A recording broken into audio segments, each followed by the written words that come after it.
Pode começar, Carlos. Carlos Albino, façam as iniciais e vamos em frente. Então, inicio aqui. Boa noite a todos. Obrigado aí pela confiança, estarem aqui um pouquinho connosco a conversar. A ideia de hoje é nós passarmos a informação direto da fonte, de um parceiro novo que nós temos um prazer enorme de começar a importar para o Brasil, Quinta da Lapa, tá? Da região do Tejo. E hoje temos aqui o Paulo, o diretor comercial, o responsável por tudo o que sai de lá para fazer din-din. E depois temos o responsável por fazer o vinho, que é o enólogo. Então, vamos fazer aqui um bate-papo bem informal, como a gente sempre faz, falar um pouquinho da vinícola, falar um pouquinho da região, um pouquinho das castas e depois passar um bocadinho por cada um dos vinhos. O Quinta da Lapa tem um portfólio grande. Nós começamos agora com 4 vinhos, alguns deles bem diferentes e bem interessantes. Acho que é isso. Vai, se apresentar aí. Boa noite a todos os presentes aqui na sala. Permitam-me um cumprimento em especial a estes dois ilustres convidados da Quinta da Lapa. A Quinta da Lapa é uma vinícola que fica no Tejo, com 300 anos de história. Mas para isso vamos pedir ali ao Paulo que nos fale um pouquinho sobre a Quinta da Lapa, sobre a história rica e bonita da Quinta da Lapa. Mas antes disso, Paulo, diz-me só uma coisa. Fala-me um pouquinho de ti, do Paulo. Qual é a função exata do Paulo na Quinta? Qual o percurso que o Paulo tem no mundo do vinho? E depois, então, entra na Quinta para nós sabermos a história bonita que a Quinta tem. Então, boa noite a todos. No caso disso, o meu nome é Paulo Mateus. Eu sou responsável Export Manager da Quinta da Lapa para os mercados do Brasil, dos Estados Unidos, Canadá, Reino Unido e Israel. Fiz todo este percurso na parte dos vinhos, não na região do Tejo, mas na região do Douro, onde tive muitos anos na adega de Favaco, onde era responsável pelos mesmos mercados da parte de exportação, quer na parte do vinho do Porto, quer na parte do moscatel, quer dos vinhos tranquilos. Entretanto, surgiu a proposta para Picotejo, uma zona completamente diferente em tudo do Douro. Desde o terroir, ao modo de vindima, às vindimas, às castas, a tradição é completamente diferente da região do Douro. Foi um desafio, ou está a ser um desafio muito interessante, porque no mercado o vinho do Toque de Douro é muito conhecido internacionalmente, graças ao a região do Tejo não é uma região assim tão conhecida a nível internacional, apesar de ser uma das regiões mais antigas a produzir vinho em Portugal, é o Tejo do Douro. A Quinta da Lapa, como o Carlos disse, tem 300 anos. Tem 300 anos de história, foi adquirida em 1706 por Dom Lourenço de Almeida, um homem que teve algumas ligações ao Brasil, depois foi, penso eu, segundo contaram, governador de Pernambuco em Minas Gerais. Depois veio para Portugal, fez todo o trabalho da Quinta, onde desenvolveu a parte das vinhas. Até que, depois deste percurso de história, em 1900, penso que foi, o Jorge corrige-me se eu estiver enganado, em 1989, penso que o atual proprietário, o Sr. José Guilherme da Costa, comprou a Quinta e passou a tomar conta da Quinta com a construção de uma adega moderna, completamente nova, e a plantação de novas castas na Quinta, aumentando também a área de plantação das vinhas. É uma quinta que está bem enquadrada com um terroir fantástico para os vinhos, um terroir muito argilo-calcário, com umas amplitudes térmicas muito boas, pois tem de um lado a Serra de Monte Junto, tem do outro o Tejo, que dá aos vinhos uma grande frescura, uma grande mineralidade e também confere aos mesmos vinhos uma grande longevidade. Essencialmente, a Quinta produz vinhos, como o Jorge já disse há bocado, mas não sei se todos ouviram, nós não compramos uvas a ninguém, nem compramos vinho a ninguém, só produzimos vinhos com as uvas produzidas em 72 hectares. Toda a Quinta está com padrões identificados pelos efeitos castas e tenta-se tirar o máximo de rendimento e a máxima produtividade de cada talhão e de cada casta. As castas são essencialmente, temos castas nacionais, Toriga Nacional, não podia ser, o Alvarinho, o Cruzado, mas também temos castas internacionais que estão a ter uma grande aceitação no mercado, nomeadamente o Malbec, o Pinot Noir, o Cabernet Sauvignon, o Sauvignon Blanc, são vinhos que têm vindo a crescer, e mesmo o Syrah, no mercado nacional e no mercado internacional.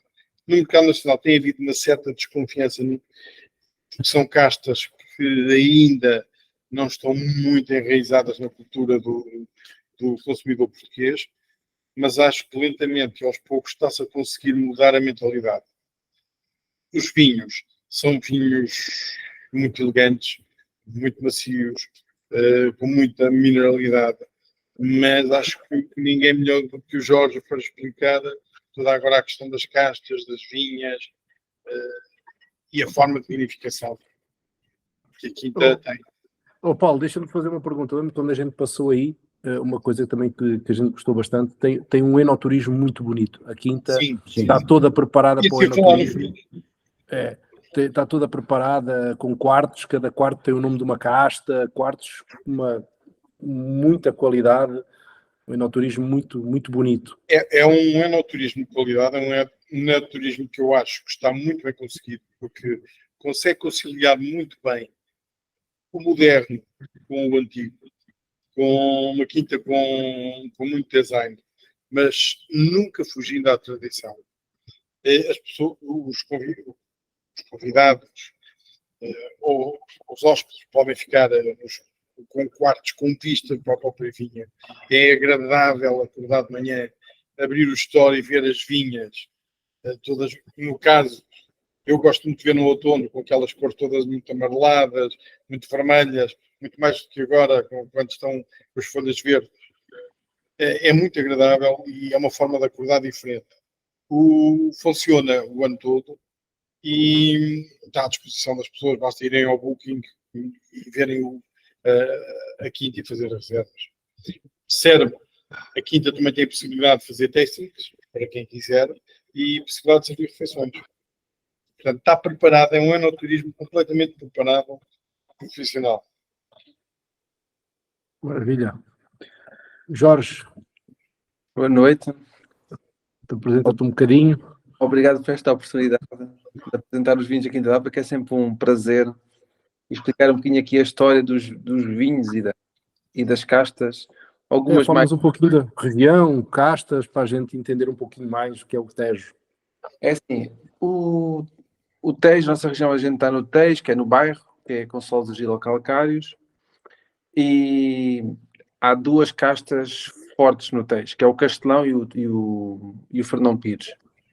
Aqui em Dapa somos um bocadinho outsiders a esse respeito.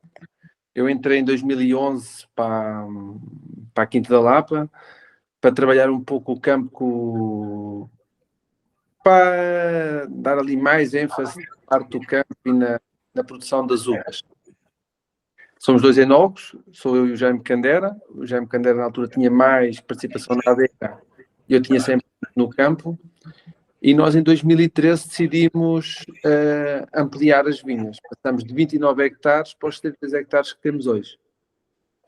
Plantamos castas nacionais, internacionais, porque a gente quis apostar muito no mercado internacional. Isto foi um projeto pensado a longo prazo, não a curto prazo. Plantamos Sauvignon Blanc, Chardonnays, Vieuxinhos, Viognier, nos brancos o Alvarinho.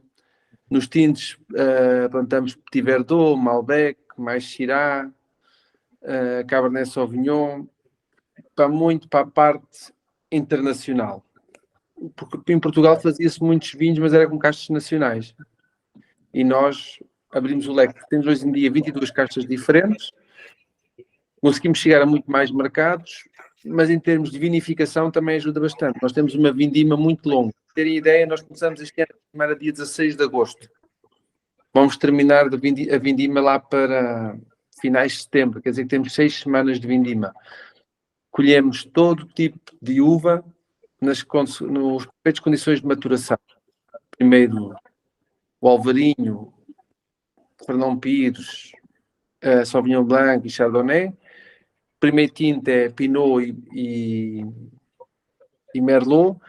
E agora temos parados neste momento. Vamos parar a vindima agora durante uma semana. Temos, por exemplo, o Malbec, o Syrah, o Touriga com estado de maturação mais atrasados, não, no seu tempo, mas só para partir de 10 ou 11 de setembro que vamos vindimar. E é uma grande vantagem para nós. Como eu tinha dito, os nossos solos são argilocalcários, tem uma muito boa película, uma película densa. E onde é que estão os sabores dos vinhos, das uvas? É na película. Se a gente tiver uma película boa, conseguimos fazer macerações peliculares e extrair muita fruta dos vinhos. E é a nossa grande vantagem. São vinhos que têm uma acidez muito alta. Quando eu digo muito alta, é um vinho que precisa de tempo em garrafa, precisa ser trabalhado. E vocês tiveram a oportunidade de ver a nossa cave, que neste momento temos 930 mil garrafas em cave, em estágio. Culpa? Quantas? 930 mil. Fiz hoje a contagem e... Pouca coisa. Pouca coisa. Em cabo, a descansar, a dormir. É verdade. Eu cheguei a mandar para algum pessoal aqui, quando a gente esteve lá, eu e o meu pai, a gente ficou completamente alucinado. Aquele dormitório, né? Aquela cave subterrânea, com todas essas garrafas, tudo no mínimo, pelo menos fica lá quase um ano, né? É pelo menos um ano, os tintos, pelo menos um ano, os brancos se arrancam com 3 meses de estágio em garrafa pipa à venda, mas todos os tintos pelo menos um ano, pelo menos. Nós temos vinhos com 4, 5, 6 anos. Ficam só na cave, a descansar. O grande reserva do Lourenço Almeida temos lá, ainda não começou a vender, é 2017, para termos ideia. Já são 6 anos, se ainda está pronto. Ainda está a dormir. Ainda está a dormir. E isso é que é o gozo de trabalhar na Quinta da Lapa. Temos um terroir único, o trabalho da adega é mais fácil porque só temos uvas nossas, não compramos uvas fora. E temos sempre a identidade do nosso vinho, e isso é muito importante para o consumidor. Eu já faço feiras na Quinta da Lapa há 10 anos. E os importadores nunca compram vinho logo no início. Estão a ver ali o perfil do vinho durante 4, 5 anos até acreditarem no projeto. E aí nós somos muito fortes, graças a Deus, que é, o perfil está lá e não está sempre, temos anos melhores, outros anos piores, mas não temos anos maus, nem anos muito bons. Porquê? Porque é o equilíbrio da propriedade. E isso é muito importante. Desculpa, Jorge, te interromper, mas essa tua observação é verdadeira. Nós encontramos o Paulo, eu acho que há pelo menos 2 ou 3 anos, né, Paulo, em vinhos de Portugal, em Pro Wines, e provamos os vinhos. Esse Malbec é fantástico, o Pinot Noir é muito bom, mas é justamente isso, né? A Quinta da Lapa é muito peculiar, e dando sequência no que estava falando, além de castas internacionais, muitos monovarietais também, uma aposta nos monovarietais, além de internacionais, um 100% Malbec, por exemplo, porque em Portugal se vê com certa frequência castas internacionais compondo os cortes junto com castas portuguesas. No Alentejo se faz muito, enfim, em Setúbal se faz muito. E aqui na Quinta da Lapa tem isso também, claro, mas também tem os monovarietais de castas internacionais. Isso é muito interessante, eu queria que tu explicasse essa opção e por que vocês enxergaram, por exemplo, um Malbec, que é um vinho que chama muita atenção para nós brasileiros, em função da nossa vizinha aqui, a Argentina. Como é que foram ter a ideia de lançar um Malbec português? A ideia vem do Jaime, que quando a gente fez a reestruturação e o projeto, quando pensamos em 2013 ampliar a vinha, nós decidimos olhar para os mercados que a gente não fez nada por acaso. A gente parou, pensou para quais eram os mercados que a gente queria ir. E em que estava incluído o Brasil. E como era uma casta muito importante para o mercado brasileiro, a gente depois também tem que ter o adequado para o mercado que a gente quer ir. E então foi essa a aposta também. Do Malbec. Como a gente também tem uma casta que é o Vermentino, que ainda não lançamos, que também é muito importante para ir para o mercado da Alemanha. Como com a ligação que existe com a Itália, dos vinhos italianos. E então, a gente tem que olhar para os mercados para onde a gente quer ir e depois então, por isso é que eu digo, isto foi um projeto há 10 anos, já está em 2023 neste momento e a plantação foi feita em 2013. E agora é que temos a ter os resultados das penetrações do mercado. É bastante ousado. Vocês já imaginavam que ia dar certo por exemplo, as castas, a Malbec, já imaginavam que, Sim. obviamente, apostaram, mas é ousado. É um projeto bastante ousado, na minha opinião. Sim, mas como a gente tinha solos com barro, né? Calcário e barro, argilocalcários, que dá muito boa película. E o Malbec, a gente costuma dizer que há muito Malbecs muito bons e muito maus, não é? E eu vou explicar porquê. Porque é a capacidade de película. Quanto mais densa for a película, o bago do Malbec é um bago, em comparação ao Cabernet, 2 vezes o bago do Cabernet Sauvignon, por exemplo, para terem noção. É uma uva que tem mais líquido por bago. E se a gente não tiver uma boa película, temos 2 hipóteses de fazer um bom vinho. Ou faz um sangramento para diminuir a densidade, o volume por película, ou então temos de trabalhar muito bem a película. Que naturalmente a gente faz isso pelos solos que a gente tem, que é do calcário. Por isso a gente já sabia, estudamos a casta e sabíamos que ia dar certo pela densidade do vinho. A gente está a ver que o Malbec, o nosso tem uma lágrima muito, muito forte no copo. Depois ninguém já explica, quando a gente chegar ao Malbec. Que a lágrima que é, quando a gente está a rodar o copo, ele demora tempo a escorrer, porque é denso, tem volume. E pronto, isso era sobre o Malbec. Mas, e porquê é que a gente virou-se muito para monovarietais? É o trabalho de campo, que é muito importante nos monovarietais. É a gente tirar o máximo proveito da uva para fazer aquele vinho. Não é preciso o enólogo estar a misturar 2, 3 tipos de vinho para chegar a um produto final, não.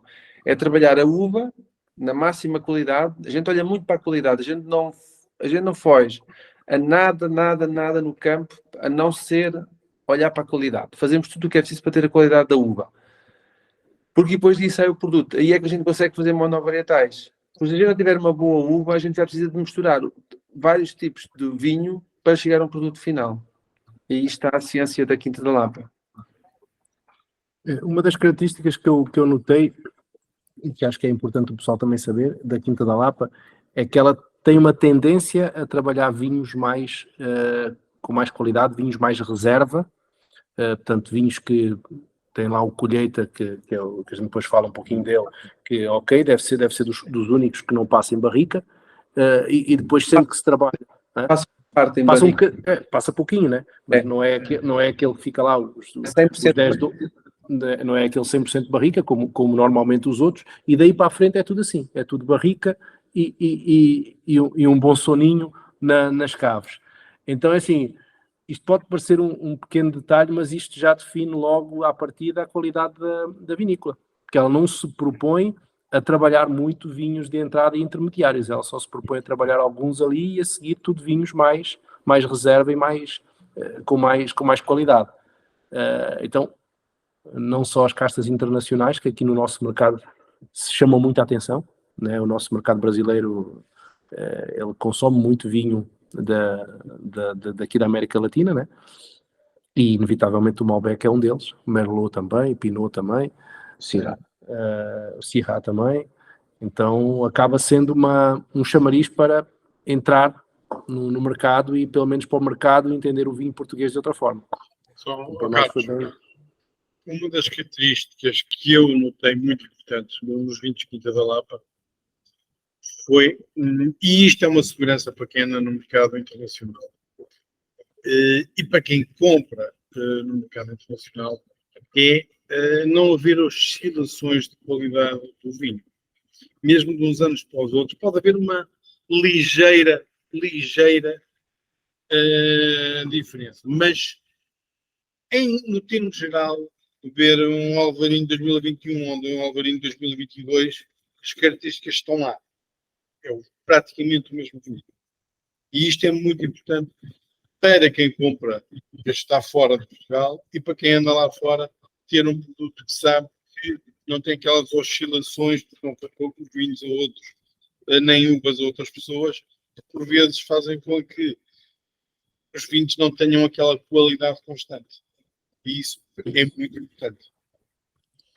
Ô Paulo, quais são os mercados atuais e internacionais da Quinta da Lapa, só para a gente posicionar assim, onde é que vocês estão já com o vinho fora de Portugal, além do Brasil? Muito forte na Alemanha. Alemanha, Suíça, Reino Unido, Estados Unidos, Canadá, China, Rússia, Letónia, Estónia. Checa, Como? República Checa, República Checa, Polónia, Bélgica. Bélgica, Holanda, França. Muito bem. Só para o pessoal posicionar, porque assim, quando chega um produtor novo, é importante a gente entender o tamanho também do negócio e o que tem ali, o que está acontecendo, essa dimensão que ele alcança, né? Acho bem importante posicionar. Volume de produção anual, para termos uma base, uma ideia de, sei lá, volume de produção anual do ano passado, previsão para este ano, quantas mil garrafas ano hoje a Quinta da Lapa? Nosso objetivo e a velocidade de cruzeiro vai ser 650 mil garrafas neste momento. 650 mil. Ok. Com a característica que ficam lá Um ano. umas poucas a dormir. Bastante tempo. Falar sempre em 250 mil brancas, que a rotação é um ano, que é o que se quer um ano. Rosé aí umas 40 mil, entre as 30 e 50 mil de rosé. Temos a falar entre brancos e rosés são 300 mil garrafas. Depois temos tintas. Estão lá pelo menos um ano. Essa é uma característica bem interessante. Eu vi que fizeram ali uma pergunta, deixa-me só aproveitar a pergunta, que era se fazem algum branco com uvas tintas, como às vezes já se fez com Malbec também, se fazem também alguma branca com uvas tinta. Já fiz uma vez, fizemos o TT em 2013, 14, foi com trincadeira das pratas de Arinto, mas não foi um sucesso e nós desistimos. Ok. Fizemos. Muito bem, meus amigos. Acho que a gente está chegando aí a 25 minutos. Podemos começar a falar um pouco especificamente de cada um dos vinhos que nós temos? Podemos. Está aí uns 5 minutos com cada um. Acho que começamos com o Alvarinho. Vamos começar com o branco ou quer começar com o Selection, Carlos? Eu ia no Selection, no Vamos no Selection. Começando com os tintos. Não. Tá bom? Não, tá tranquilo. Pronto, o Selection é um nosso gama de vinho, gama de entrada, mas é um gama de entrada que, a nível bastante alto, porque é um DOC que é limitado logo pela produção. É um vinho que a gente também trabalha um ano em parte em barrica, outra parte sem estar em barrica, mas e depois sempre um ano em garrafa. Não sei qual é que é o ano que vocês têm aí, se é o 2019, se é o 2020. 20. Só para vocês terem ideia, o 2020 ganhou agora, em maio, uma medalha de ouro. De ouro, em Bruxelas. Aí mostra a capacidade dos vinhos da Quinta da Lapa. É um vinho que a gente já faz cortes, como vocês dizem aí, né? Uma mistura de uva, que pode variar de ano para ano, mas que a base é sempre Touriga Nacional, Syrah, Castelão, passa sempre por aí. São vinhos muito frutados pelo Syrah e pelo Touriga Nacional, com pota, ameixa madura, que vai ao de cima da Touriga Nacional, e depois desequilibrada pelo tempo em garrafa. E eu queria puxar um bocadinho outra vez atrás os vinhos tintos da Quinta Lapa. Se a gente não trabalhasse os vinhos, uma parte em barrica, ou mesmo só em depósito, e depois em garrafa, eu digo muitas vezes a garrafa, a parte mais importante dos vinhos da Quinta Lapa é o tempo que tem em garrafa, que é a longevidade, que vai arredondar os taninos e aperfeiçoar a acidez, que é que ela fique que a gente pense que ela seja mais ligeira, que é integrar entre a fruta e a acidez do vinho, para serem bebíveis. Um vinho com um ano é imbebível da Quinta da Lapa. Se a gente for provar um vinho ao depósito, toda a gente faz caretas. Ok. Esse Selection está muito macio, muito macio. E esse trabalho é feito na garrafa. Mas é bem diferente do mercado, porque os vinhos colheita normais do mercado, da mesma gama e da mesma faixa de valor, normalmente não se propõe a deixar pelo menos um ano em garrafa parados. Então, ele já parte de início como um diferencial. Porque ele é um vinho de entrada da vinícola, que nós costumamos dizer que é o vinho mais importante das vinícolas, é sempre o vinho de entrada, é o que na teoria vai atingir mais pessoas, é o que na teoria mais pessoas vão consumir pelo preço, e ele tem que ser o melhor, porque ele vai ser o primeiro cartão de visita. Quem daqui prova, aceita provar depois um que custa o dobro ou custa o triplo, porque ele aceita e gosta do cartão de visita. E este cartão de visita está, na minha ótica, na nossa ótica, está extraordinário. Muito bom. Está extraordinário. É um belo cartão de visita. Temos sempre que considerar que a gente tem uvas, uma propriedade que não produz muita quantidade de uva por hectare. Estamos a falar sempre das 9 toneladas, 9.000 garrafas, no máximo 10. Vocês já perceberam, nós temos 72 hectares de vinha, o nosso limite de produção está nas 650.000 garrafas. Logo aí vocês chegam a fazer a conta. E podemos logo partir do princípio que a uva branca produz mais que a uva tinta.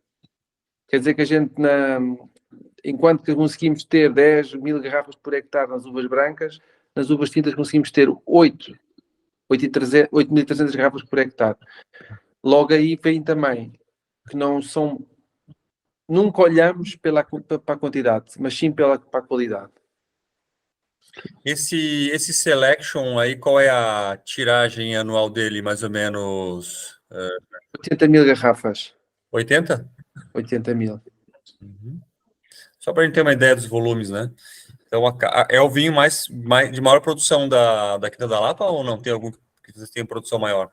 De referência única, é o que mais vende, mas se a gente juntar os reservas todas, vende mais reserva do que a gama de entrada, incrivelmente. Sim. É porque acho que é uma referência, né, na Quinta da Lapa, porque eles realmente estão aqui e a seguir já vai logo direto para a reserva e é tudo reservas. É isso que, né? Então, realmente a referência da Quinta da Lapa é vinhos de reserva, que no mínimo ficam 12 meses numa cave em garrafa. Então isso já...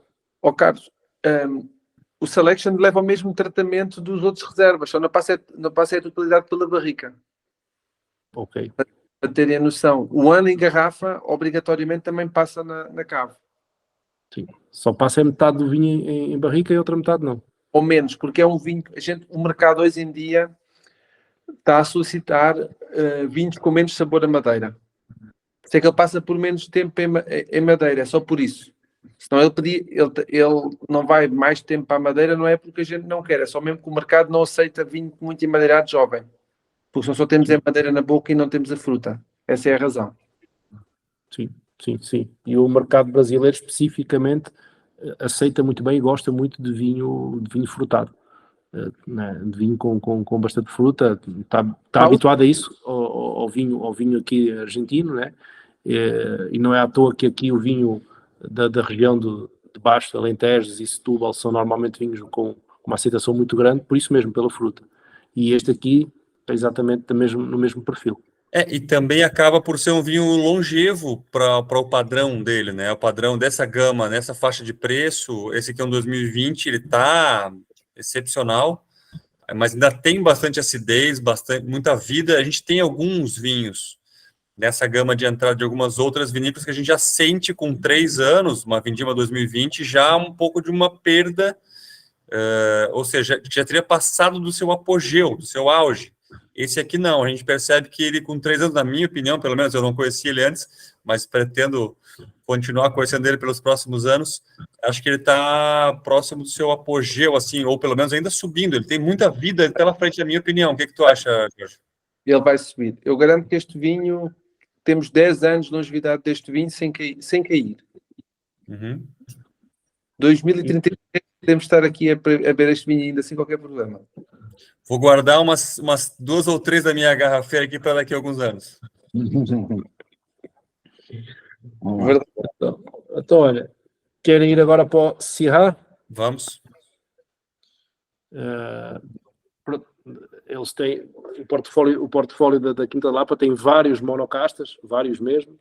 Acabámos optando e depois ao longo do tempo vamos aumentando essa. Eu vi ali que o Mozart falou que já conheceu o Touriga Nacional, nós provámos também, é um belo de um vinho.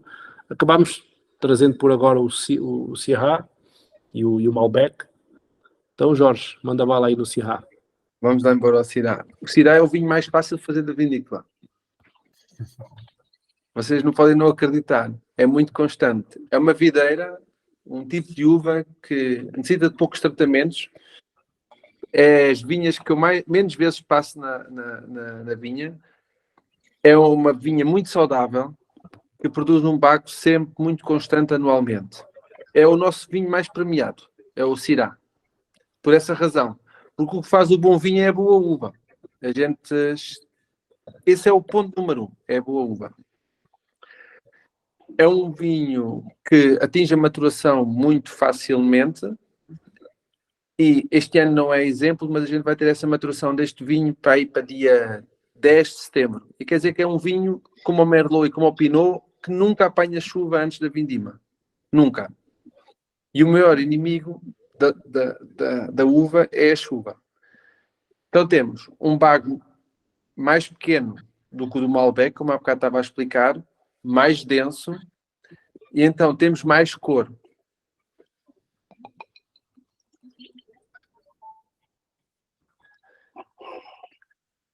Entre o Syrah e o Malbec, para terem ideia, tem cerca de mais de 10 pontos de cor.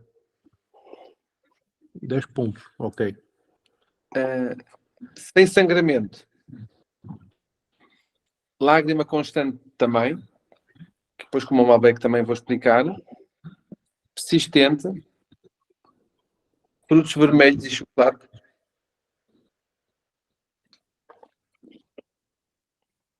Não sei se vocês estão a provar o vinho, se vão rodando o vinho. Uma acidez debaixo da língua muito interessante. E persistente, que é muito importante num vinho. É um vinho que não morre, é longo.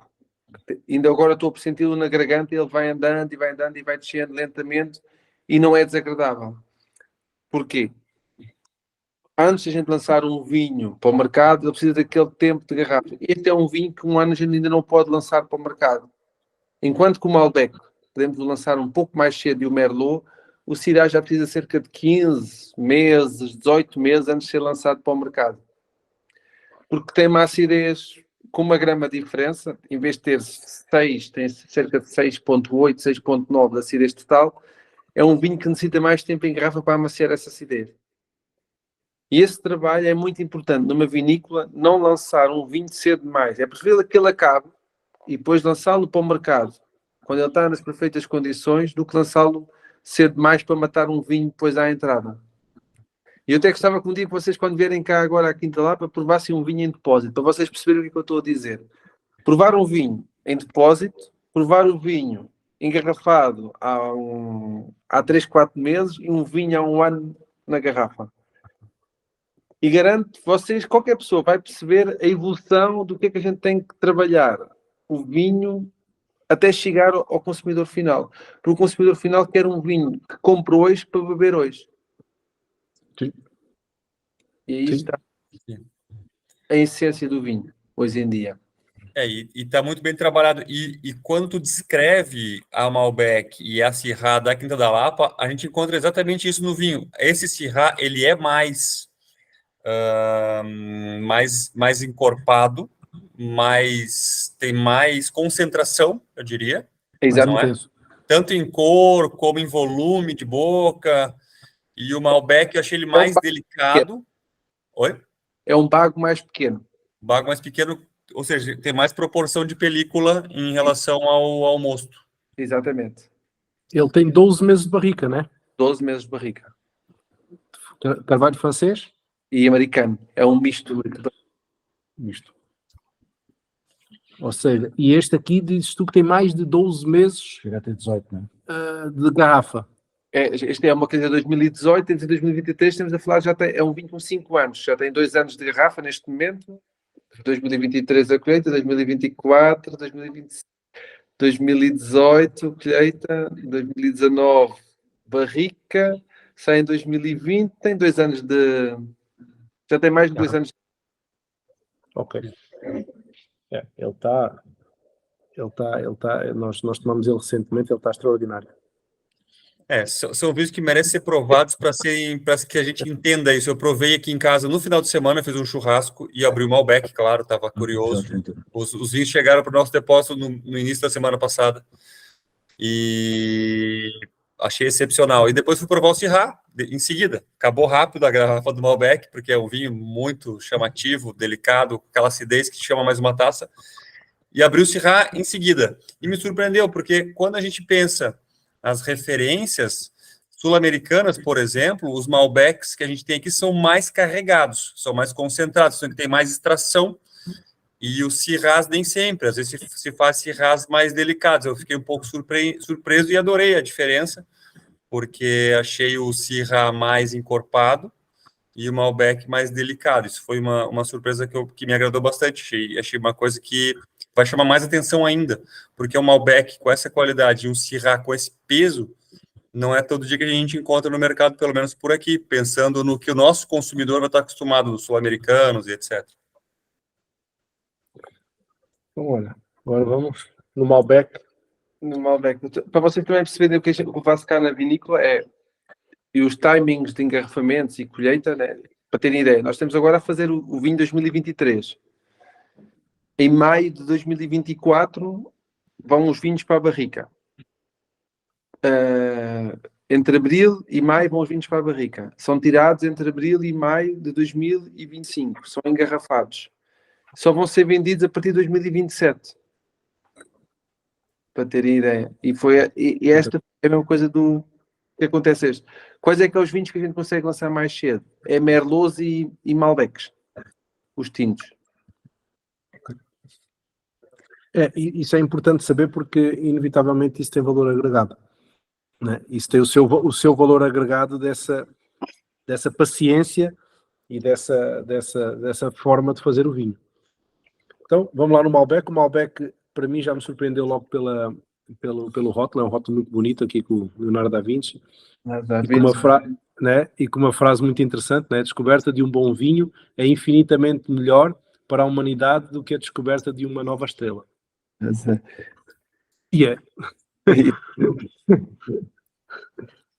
Então, esta frase diz tudo.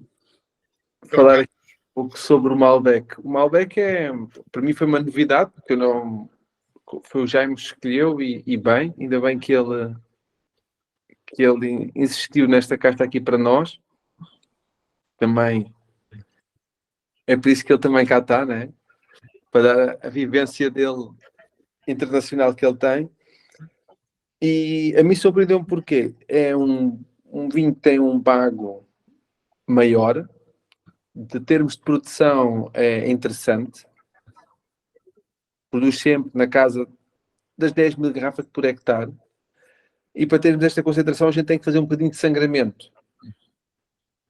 Não sei se vocês sabem o que é o sangramento. O sangramento é extrair um bocadinho de sumo, de monstro, para a gente ter mais película por volume. Ok. Usar mais monstro, sim. Menos monstro e temos mais película. É um vinho mais elegante, com açúcares residuais um pouco mais altos, na casa das 3,5 gramas, a roçar as 4. Para vocês já não é... No Brasil, como é que é? O limite é 4 gramas, é 4. É 4. Ele entra como meio seco. Ele entra no Brasil. Então já deu 4 gramas, então, não foi? É possível. Ele entrou 4 gramas. Foi. Ele entrou bem próximo do limite, ele foi 4 ponto alguma coisa. 4,2. 4,02. 4,2. Ele entrou como meio seco. Pronto, porque ele está sempre ali no limite das 4 gramas, 3,8, 4 ponto, qualquer coisa. É sempre ali no limite. E por aí também torna um vinho mais agradável e mais rápido para o consumo, porque a gente quer queira, quer não. Agora vou falar um pouco sem saber. Não sei como é que vocês aceitam aí os vinhos no Brasil, secos ou meio secos? Como é que vocês mais? O vinho no Brasil aí é mais importante ser seco ou meio seco? É importante ser bom, é indiferente. Não, o meio seco normalmente são vinhos mais fáceis, mais rápidos, mais jovens. Não é muito linear. Nós temos também um reserva nosso do Trás-os-Montes que também é meio seco. Às vezes tem muito a ver com o terroir e com o tipo de vinho, mas não tem grandes... Porque não tem nenhuma linha orientativa disso. Qual é o açúcar que a uva não consegue fermentar? Que é, por exemplo, um vinho deste inicia a fermentação com 26 gramas mais ou menos de açúcar por litro, que vai transformar em álcool, e há um açúcar residual que ela não consegue fermentar. E no Malbec e no Merlot normalmente é sempre um bocadinho mais alta. Anda na casa entre as 3 e as 4 gramas e meia, depois depende do método de análise. Mas se a gente apontar para as 4 gramas, quando a gente tem um vinho com 4 gramas de açúcar residuais, torna mais fácil de beber e mais comercial. E essa é a vantagem. São vinhos que têm um pouco menos de cor do que o Syrah. Deve-se por ter um bago maior. Menos acidez e um vinho mais curto. É um vinho que não vai tão tela ao longo. É muito mais suave. Taninos muito mais redondos. Eu, se estivesse a fazer a prova, a seguir a prova, eu diria para a gente provar primeiro Selection, depois o Malbec e depois o Syrah. Que é para a gente ir ver evoluindo a acidez do vinho. Porque a acidez do vinho é que vai dizer se é uma pequena mentira, mas é o que vai dizer se o vinho é melhor ou pior. Para mim não é um vinho melhor nem pior. É um vinho que me sabe mais ou sabe menos. E depende do tipo de comida que a gente está a comer. E um vinho com acidez é mais longo e vai dar percepção que é um vinho mais encorpado e com mais estrutura. E é isso. Às vezes pode morrer o Malbec a seguir ao Syrah. O Syrah é muito intenso. Posso só fazer uma confidência? Se hoje estamos aqui todos juntos, deve-se muito ao Malbec. O Malbec. Quando eu conheci o Carlos foi na Mostra dos Vinhos de Portugal, no Rio de Janeiro. No Rio de Janeiro. E o Carlos ficou admiradíssimo com a quantidade de pessoas que ia à stand da Quinta da Lapa levar Malbec, porque já corria pelas mostras lá dos Vinhos de Portugal que a Quinta da Lapa tinha um Malbec fabuloso. Então era toda a gente que chegava lá já ia direcionada ao Malbec.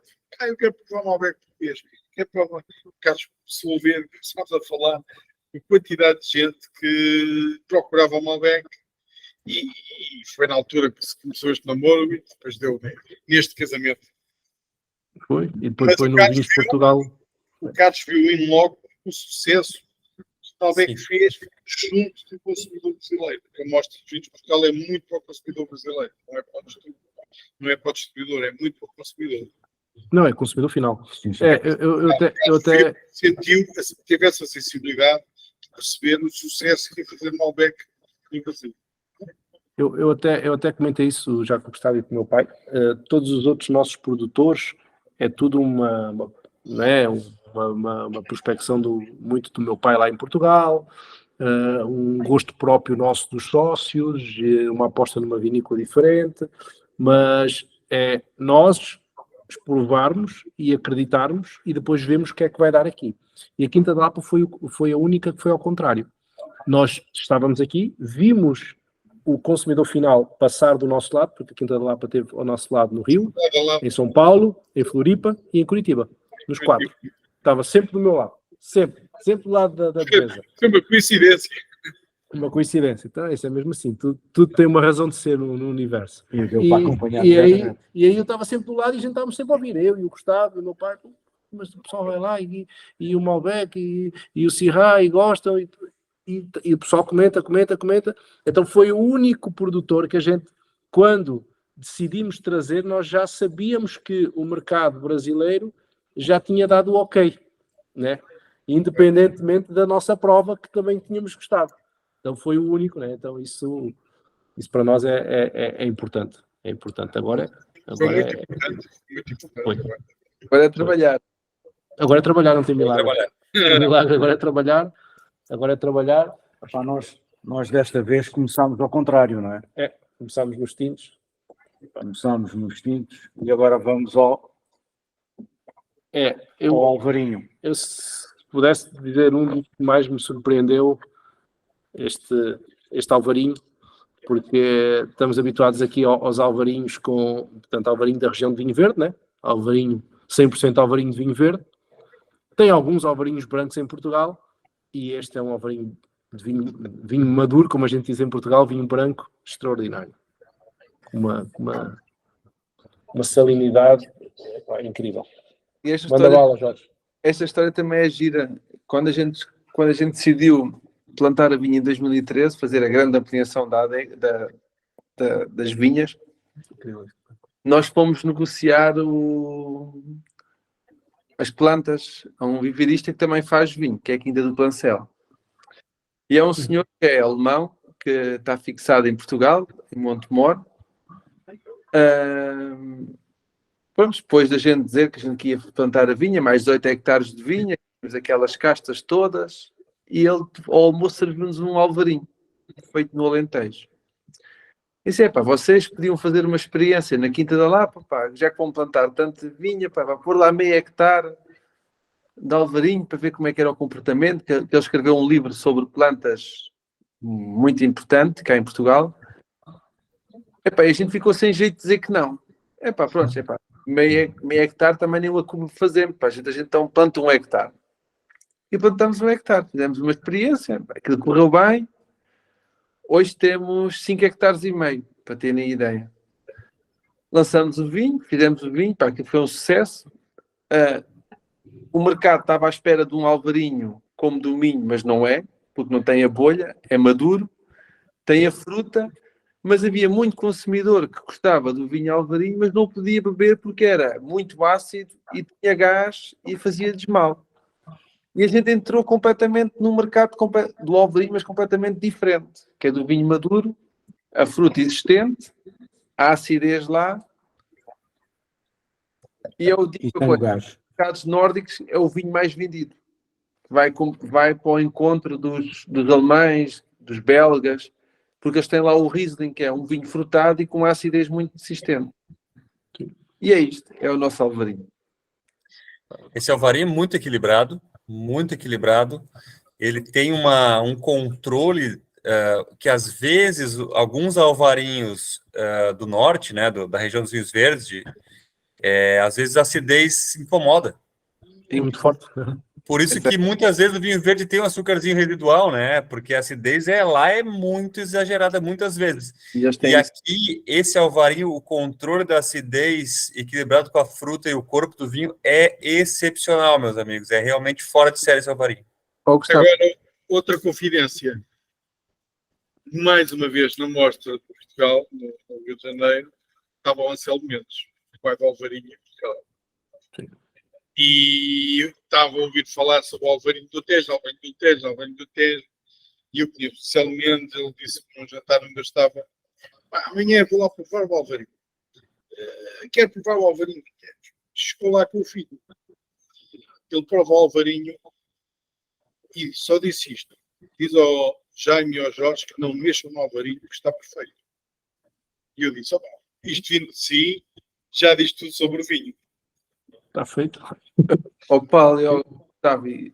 Estamos a falar de um elogio do pai, se pode assim dizer, do alvarinho em Portugal, não é? Mas a diferença para o Tejo, alvarinho e para o Minho e da acidez é uma coisa muito simples, que é a maturação da uva. No Minho ela não acontece. Não.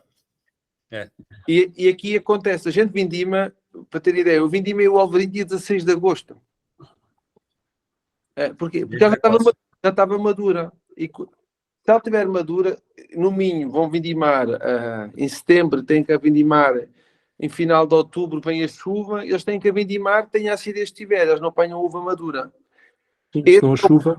Exatamente, eles têm que apanhar. Esse é o pequeno problema deles.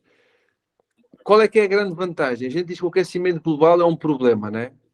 Para o Minho é uma sorte. Sim. Estão a tratar menos vezes as vinhas e hoje em dia os alvarinhos, mesmo do Minho, já estão a ficar diferentes com o aquecimento global. Já começam a colher mais cedo. É verdade. É verdade, interessante. Então, eles precisam de algum aquecimento para poder maturar as suas uvas, né? Duas uvas. Exatamente. Muito bom, meus amigos, excelente. Bom, passamos um pouquinho por tudo, as perguntas estão abertas. Se alguém quiser fazer alguma pergunta aí pelo chat ou quiser abrir o microfone também, fique à vontade. Mozart está elogiando os vinhos, degustaram Alvarinho, Syrah Touriga Nacional. Nana reserva também, espetacular, sem dúvida. Bom, aí o Nana e as linhas mais reserva, a gente acabou optando por não trazer agora, e também em função de conseguir deixar os vinhos num preço para o mercado brasileiro mais competitivo, né? Acho que é isso, meus amigos. Se alguém tiver mais uma pergunta... Desafio o pessoal aí a fazer provas, a tê-lo aí, a pô-lo do lado de outros Malbecs, para se fazer algumas brincadeiras com Malbecs franceses, com Malbecs argentinos. Se vão estar na ProWine, sim, vão estar na ProWine. Sim, na ProWine nós vamos, a Alma-Lusitana vai expor, e a Quinta da Lapa vai estar lá. A Quinta da Lapa vai ter um stand próprio da região da região vinícola do Tejo, mas junto connosco também.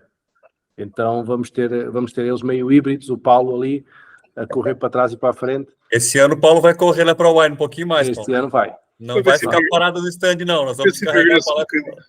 Sim, ajudar a emagrecer um bocadinho. Ele precisa de correr um pouquinho. Mas nós vamos estar lá com stand fixo de 4 produtores nossos, e a Quinta da Lapa vai estar entre lá e cá também connosco na ProWine. 3, 4 e 5 de outubro. Diria que é importante. Então, lá o vinho vai estar aberto para prova. É quase, falta um mês. Falta um mês. É verdade, falta um mês. Fim de semana. Aproveitem para fazer perguntas. Temos aqui a pessoa indicada para responder. O Jorge.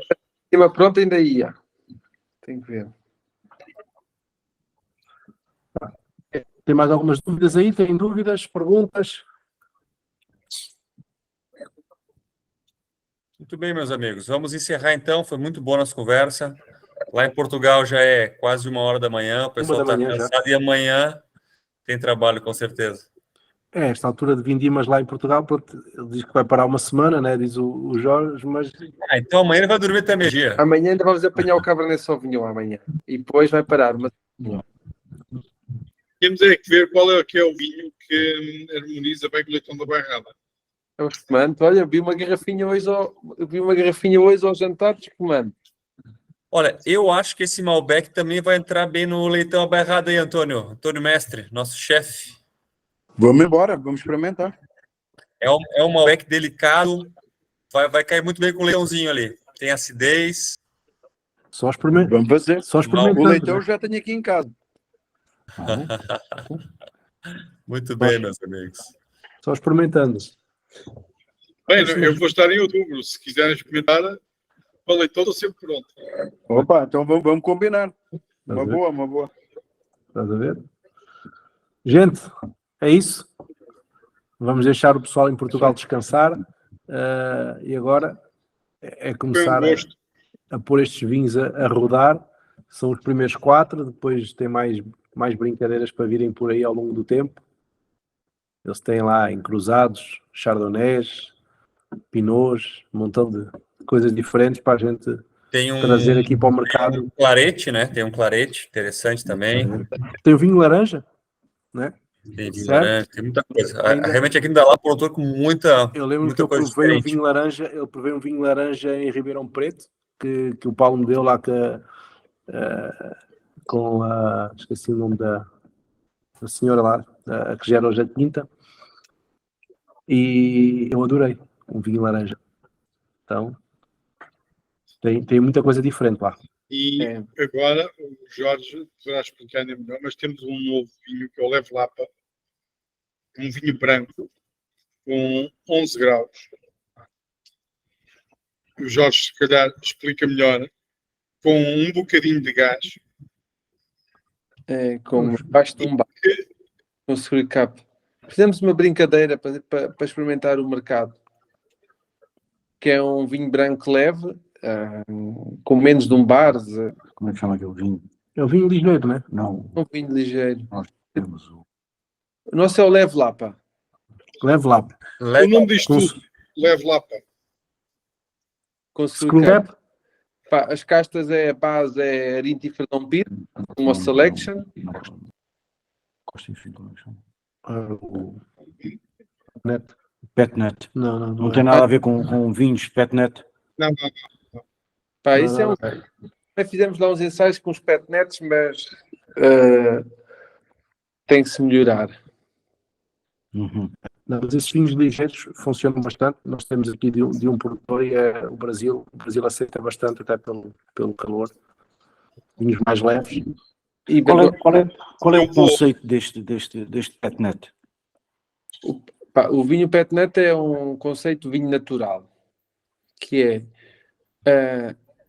os livros dizem que um petnet tem que ser engarrafado com aos 1010 de densidade, que é para ganhar o gás e ter umas borras finas. Eu fiz exatamente como os livros mandam e não funciona. E então, o que é que eu acho que tem que ser feito? Aquilo tem que ser feito tipo como um humano, que é para a gente ter as borras. Porquê? Porque o que é que eu acho no petnet que nós fizemos, pelos livros? Depois, quando a gente abre a garrafa, ele fica com muitas borras. E a gente só está a beber borra. Ele turva muito fácil. Não, mas ele ser turvo é uma coisa. A gente agora beber borras e borras grossas é que não pode ser. Então eu digo que a gente tem que fazer um petnet, mas depois fazer um degorgement. Que é engarrafá-lo na mesma com 1010 de densidade, mas depois, quando ele acabar de fermentar, fazer exatamente como ao espumante. Que é tirar as borras grossas e voltar a pôr carica. Ok. Só que vai ter muito o produto. O Petnet está um pouquinho na moda, né? Pelo menos quando a gente lá esteve em Portugal, falou-se um pouquinho sobre isso. Está-se a falar muito. Mesmo nos concursos internacionais está-se a falar. Bastante. É. Os franceses adoram lançar moda. Vinhos leves, suaves, fáceis de beber. Eu vou levar na mala Bons para para o provar. verão. Eu vou levar na mala para provar o Leve Lapa. Leve, fiquei curioso. Para Traz, Paulo, traz mesmo. experimentar esse Leve Lapa. Provar. Ok.